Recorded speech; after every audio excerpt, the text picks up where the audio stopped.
kanya twarimo dusengera abantu hano As we're praying for people here, uretse ibyaho Omary n'ibyanyu or leave alone Omar and the staff of yours, namwe uko Imana yabagiriye neza as God did good for you.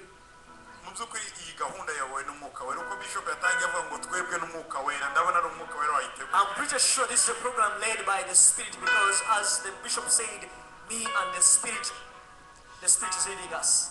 aha mu Bwongereza higeze kuba ububyutse. Here in England there was a time when there was a revival. muri ubwo bubyutse hari umusore w'imyaka 17 yitwaga Evan Roberts. In that revival there was two people called Eva and umwana muto w'imyaka 17 a young man of 17 years. Evan Roberts. Eva and Robert. Evan Robert. uyu mwana Evan Roberts yari wo muri Welsh muri Pays de Galles. And he was coming from Welsh. uyu mwana This young man yajemo imbaraga z'Imana mu myaka ibiri gusa mu mwaka w'igihumbi 1904 kugeza mu mwaka w'igihumbi 1906. he had the power of God for only 2 years.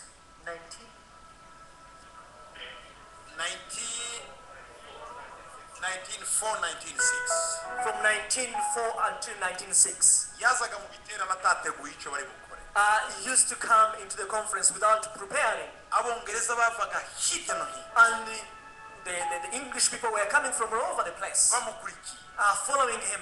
yagera ahantu And when he got to the place and sat down, akagira iminsi 3 atavuga kuko yari ntacyo umwuka wamubwiye. and he could sit for 3 days without saying anything because the Spirit hadn't spoke to him. yari afite igroupe y'abaririmbyi He had a group of singers. iyo bakomezaga baririmba nawe yicaye mu ntebe arimo asoma Bibiliya. They continued to worship as he was sat in the umunsi chair. wa mbere First day, uwa kabiri second day. yahaguruka ababwiye ngo umwuka aravuze. And the moment he stood up and said, the Spirit has said, ibitangaza bikakora the miracles took place. kuko atagize spiritual mentor. Because he had no spiritual mentor. ububyutse bwe bwagize imyaka ibiri. His revival was only for 2 years. hari umudamu wamufashe There is a lady who took over him amujyana iwe and took him to her place. amusaba kwandika ubutunzi bumurimo bwose. And then he asked him to write down all the treasures in him. agira imyaka 7 yaramufungiranye ahantu amukuramo ibyo arimo byandika. And 7 years locked him in somewhere to write down everything that was in him. uko niko Robert yibagiranye muri iki gihugu. And that's how Robert was forgotten in this country. ariko ubwo bubyutse But that revival bwaragiye bujya muri Amerika went to the US, i California in California, ku musore witwa William Seymour. to a young man called William Seymour. William Seymour yari umwirabura w'umunyafrika yari umunyamerika w'umwirabura. William Seymour was a black American. bagiye mu gatorero k'abametodiste kari ku muhanda witwaga Azusa. And they went into a Methodist church on the road called Azusa. kuri Azusa Street hari akazu k'abametodiste bataye kenda kugwa abariho yinjiye gukora ivugabutumwa.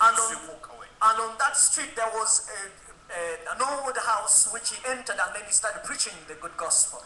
hanyuma barafatana na bagenzi be gusenga. And then they held hands to pray with the friends. bwira bakirimo basenga bavuga mundi. And it came night praying in the tongues. And it was morning for 2 weeks bavuga mundi. speaking tongues. isi yose irahurura kureba ibyo. And the whole world came around to see what was happening. umugabo wari uvuye muri Norvège A man from Norway